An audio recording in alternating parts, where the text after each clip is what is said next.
सबको नमस्कार। मेरे YouTube चैनल जीएस जंक्शन में आपका स्वागत है। आज हम लोग दोस्तों भारत का इतिहास देखेंगे, ठीक है ना। आज हम लोग सिंधु घाटी की सभ्यता का लेसन देखेंगे, ठीक है ना। सिंधु घाटी सभ्यता यानी इसको इंडस वैली सिविलाइजेशन भी बोला जाता है दोस्तों। इसको कांस्य युगीन सभ्यता भी बोला जाता है, इसको ताम्र युगीन, क्योंकि ये सबसे पहले मैं बताना चाहता हूं दोस्तों कि अगर इस दुनिया में सबसे पहले किसी खनिज को यूज किया गया है, धातु का यूज किया गया है दोस्तों, वो तांबा का किया गया है। किसका? तो तांबा का किया गया है, ठीक है। मैं यहां लिख देता हूं, देखिए। तो सबसे पहले तांबा का हुआ, उसके बाद धीरे धीरे लोग आदि मानव वाला काल से जंगल वाला जीवन छोड़कर घर बनाकर रहने लगे, अच्छे से खेती गृहस्थी करने लगे और सभ्य होकर रहने लगे। इसीलिए इसको सभ्यता बोला गया। सभ्यता यानी सिविलाइजेशन, ठीक है ना दोस्तों। इसको हड़प्पा सभ्यता का नाम दिया गया, क्योंकि सबसे पहले खुदाई हुई है। ये लगभग इलाका आपको पाकिस्तान वाला और भारत के कुछ इलाके में भी शामिल है, समझ गए। भारत का सबसे पहला नगरीकरण का काल है दोस्तों, समझ गए ना दोस्तों। इसको देखिए कांस्य युगीन सभ्यता भी बोलते हैं। देखिए इसका टाइम है 3750 बीसी, ठीक है ना। बीसी यानी ईसा पूर्व। देखिए कहीं कहीं आपको 2-3 टाइम कंफ्यूजन है विद्वानों में, कहीं कहीं 2500 से लेकर 1750 बीसी देते हैं, ठीक है दोस्तों। तो हम लोग लगभग इसी काल को मानते हैं कि ये सिंधु घाटी सभ्यता का काल है, ठीक है ना दोस्तों। अब आते हैं हम कि कांसा कैसे बनता है। तो तांबा में टीन मिलाते हैं, देखिए मैं लिख देता हूं। तांबा में अगर टीन मिलाएंगे तो कांसा बन जाता है। क्या बनता है? कांसा, समझ गए ना। तो यही उस समय आदमी लोग सभ्य हो रहे थे, धीरे धीरे सब चीज के बारे में जानकारी ले रहे थे, खेती भी कर रहे थे। और जितना भी सभ्यता बसा है दोस्तों, वो सब नदियों के किनारे बसाए हैं। आज भी देखिए नदी के किनारे बसा है। भारत में ही देखिए ना, गंगा नदी के किनारे कितने शहर बसे हुए। इलाहाबाद है दोस्तों, बनारस है, पटना है, साहेबगंज है, और भी ऐसे बहुत सारे हैं। जैसे ब्रह्मपुत्र नदी के किनारे कितना शहर बसा हुआ है। सिंधु घाटी, तो ये जो है सिंधु घाटी सभ्यता का बाद में नाम दिया गया दोस्तों। इसको पहले हड़प्पा सभ्यता कहा गया, लेकिन बाद में हमारे विद्वानों इतिहासकारों ने जितने भी शहर मिले हड़प्पा सभ्यता के, वो लगभग सिंधु की जो 5 सहायक नदी है, क्योंकि सिंधु जो नदी है सबसे बड़ी नदी है, ठीक है ना। तो वो उसकी 5 सहायक नदी सिंधु, झेलम, चेनाब, सतलज, रावी, तो उसी के 5 सहायक नदियों के किनारे ये सब शहर फला फूला। देखिए नदियों के किनारे इसलिए फला फूला दोस्तों, क्योंकि अगर आदमी को खेती करना है तो सिंचाई की आवश्यकता होती है। तो सिंचाई के लिए भाई अभी के जैसा तो है नहीं कि आप बोरिंग करवा लिए, मशीन बुला लिए और कर रहे हैं, या कुआं कर रहे हैं। आदमी तो पहले, अभी तो बंदर से इंसान बना है, धीरे धीरे सब हो रहा है दोस्तों, धीरे धीरे सारा चीज जानकारी ले रहा है। तो ये काल होने में बहुत टाइम लगा है, ठीक है ना दोस्तों। ये जैसे आज हम लोग आम खरीद कर आते हैं, तो हमको कैसे पता है कि आम ही खरीद कर लाना है, खाना है, भांग और धतूरा क्यों नहीं लाते हैं। तो ये सब सीखने में बहुत टाइम लगा दोस्तों, ठीक है। तो करते करते करते इस काल तक आते आते तक आदमी भारत में सभ्य होने लगा, ठीक है ना। तो देखिए इसीलिए इसका नाम भी दिया गया है कांस्य युगीन सभ्यता भी। और सिंधु घाटी के, सिंधु नदी के किनारे जितने भी बसे 4-5, जैसे हड़प्पा हो गया और मोहनजोदड़ो है, दायमाबाद है, ये सब जितने भी है, ये सब लगभग सिंधु घाटी के अगल बगल यानी सिंधु नदी के किनारे बसे थे, ठीक ना। इसलिए इसका नाम क्या पड़ा दोस्तों? Indus valley civilisation. इंडस यानी इंग्लिश में इसको इंडस वैली सिविलाइजेशन बोलते हैं, हिंदी में सिंधु घाटी सभ्यता बोलते हैं, ठीक है ना दोस्तों। तो पहले हम इसका डायरेक्शन देखते हैं, चौहद्दी देखते हैं, ठीक है ना। तो देखिए इसके उत्तर में दोस्तों मांडा था, जो जम्मू कश्मीर में था। इसके दक्षिण में दायमाबाद यानी महाराष्ट्र में है, ठीक है ना। इसके पूर्व में आलमगीर यानी यूपी तक फैला हुआ था दोस्तों, समझ गए ना। जो आज पाकिस्तान वाला इलाका और भारत जो है ये यूपी तक पहले एक ही में था दोस्तों। वो तो आजादी के बाद ना अलग अलग हुआ है देश का बंटवारा, उससे पहले तो सब एक ही में था। और पश्चिम में सुत्का गैंडोर यानी पाकिस्तान वाला भाग, ये बलूचिस्तान के लगभग आसपास आता है दोस्तों। बलूचिस्तान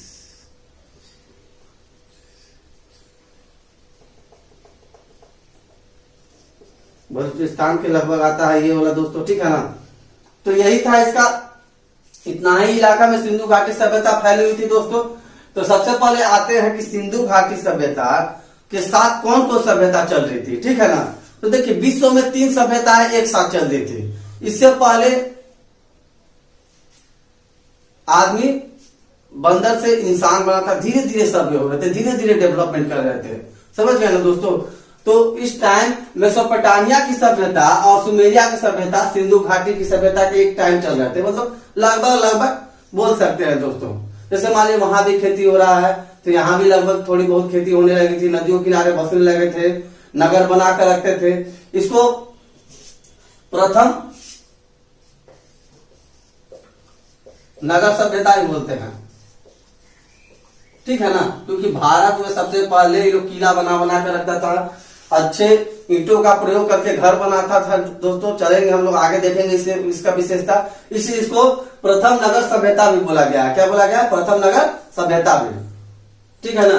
अब आते हैं हम लोग, देखिए ये जो मेसोपोटामिया की सभ्यता है और सुमेरिया की सभ्यता, ये दजला फरात नदी के किनारे फली फूली थी, समझ गए ना। जैसे भारत में ये जो है हड़प्पा सभ्यता कौन सी नदी किनारे? तो सिंधु घाटी नदी किनारे, क्योंकि सबसे बड़ी नदी थी, ठीक है ना दोस्तों। इसलिए इसका नाम सिंधु घाटी पड़ा, तो मैं बता दिया। इसीलिए ये देखिए सुमेरिया और मेसोपोटामिया की सभ्यता दजला फरात नदी, ये आधुनिक दोस्तों इराक और ईरान वाला इलाके में है। कौन वाले इलाके में है? इराक और ईरान वाले इलाके में है, ठीक है ना। मैं यहां लिख देता हूं इराक प्लस ईरान वाला इलाका में, ठीक है ना, ब्रैकेट में डाल देता हूं, समझने में सही रहेगा, समझ गए। ये सभ्यता साथ में चली थी। और मिस्र की सभ्यता, मिस्र जानते हैं कहां दोस्तों? अफ्रीका में है। ये जो नील नदी है उसके किनारे फली फूली थी सभ्यता, ठीक है ना। उसके साथ एक सभ्यता और चल रही थी, वो थी चीन की सभ्यता। ये होवांगो नदी या इसको पीली नदी भी बोला जाता है दोस्तों, पीली नदी के किनारे चीन की सभ्यता फली फूली, ठीक है ना। लेकिन ये जो चीन की सभ्यता चल रही थी तो इससे हम लोग अनजान थे, हम लोग नहीं जानते थे, क्योंकि हम लोग ये दो ही सभ्यता, मेसोपोटामिया की सभ्यता और मिस्र की सभ्यता एक साथ इन लोग, क्योंकि इन लोग का व्यापार होता था साथ में, ये लोग हर चीज जो भी है एक दूसरे से मिलता जुलता था, समझ गए ना। और विदेशी व्यापार भी होता था, इसलिए। और जो मेसोपोटामिया की सभ्यता है और सुमेरिया की सभ्यता है उसके ग्रंथों में सिंधु घाटी सभ्यता के लोगों के बारे में उल्लेख है दोस्तों, समझ गए ना। ये सिंधु घाटी सभ्यता के लोगों के बारे में मेसोपोटामिया की सभ्यता में इन लोग को मेलुहा बोला गया। क्या बोला गया है? मेलुहा बोला गया है, ठीक है ना।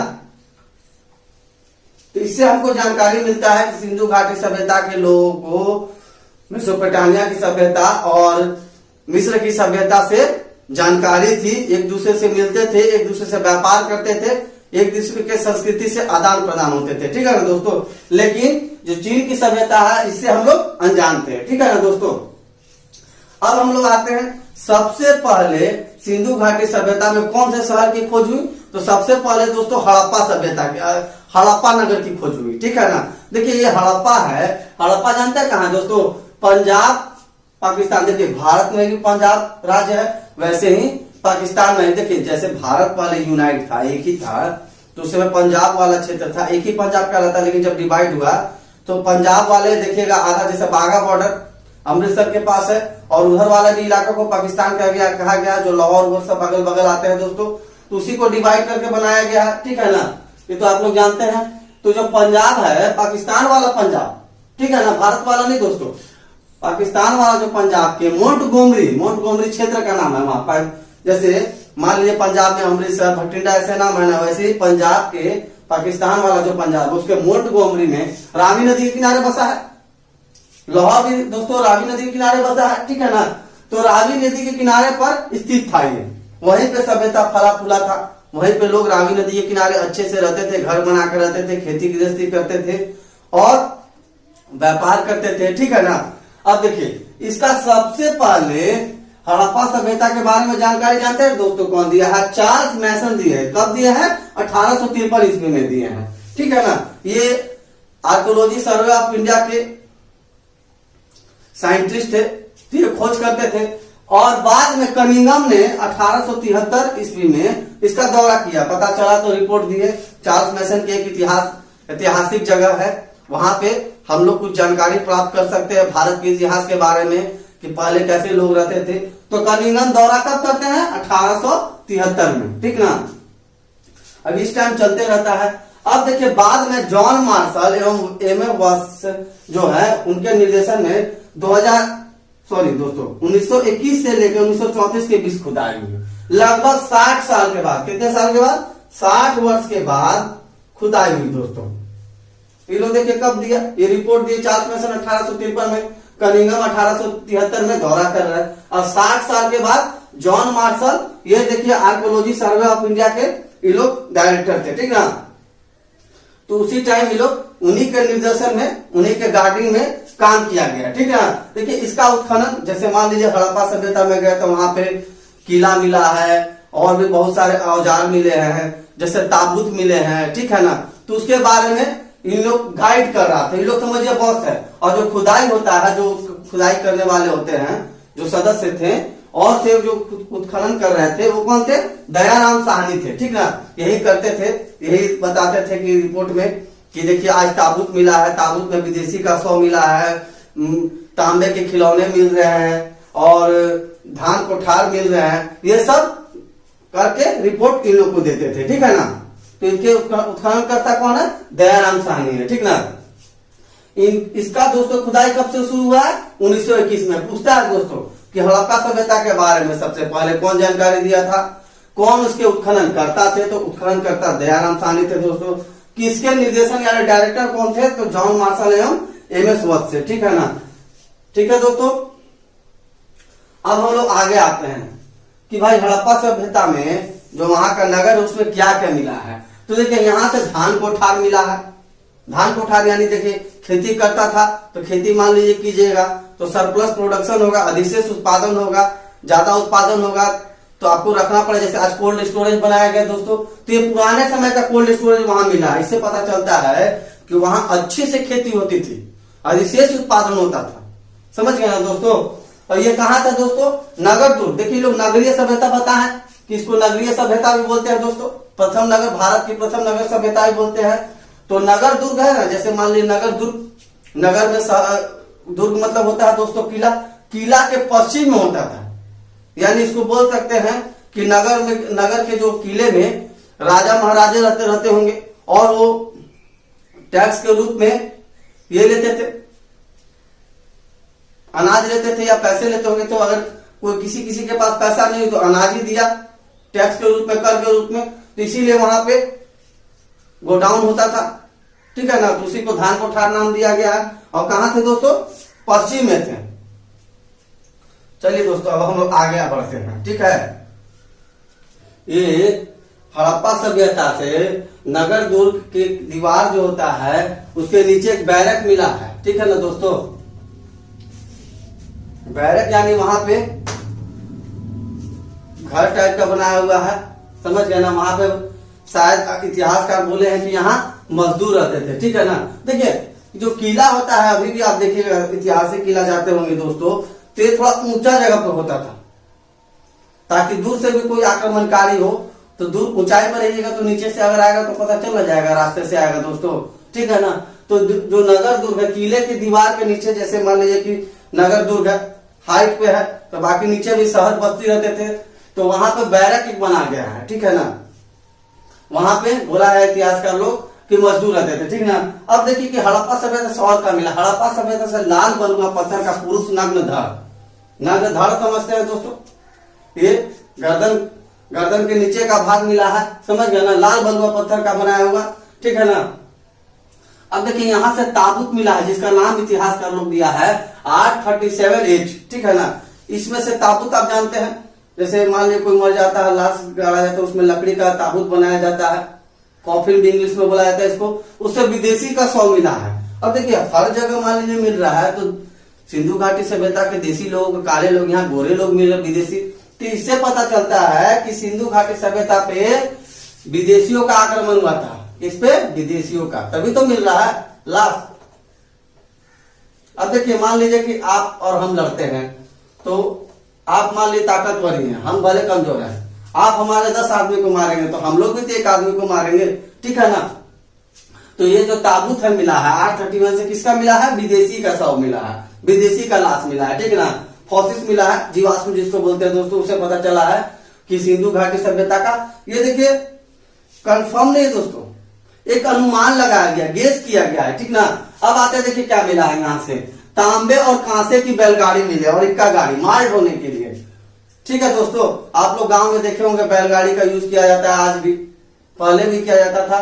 तो ये जो सभ्यता है ये तांबा और कांसे की सभ्यता है। मैं यहाँ देखिए लिखा भी हूं, कांस्य युगीन सभ्यता भी है, ठीक ना।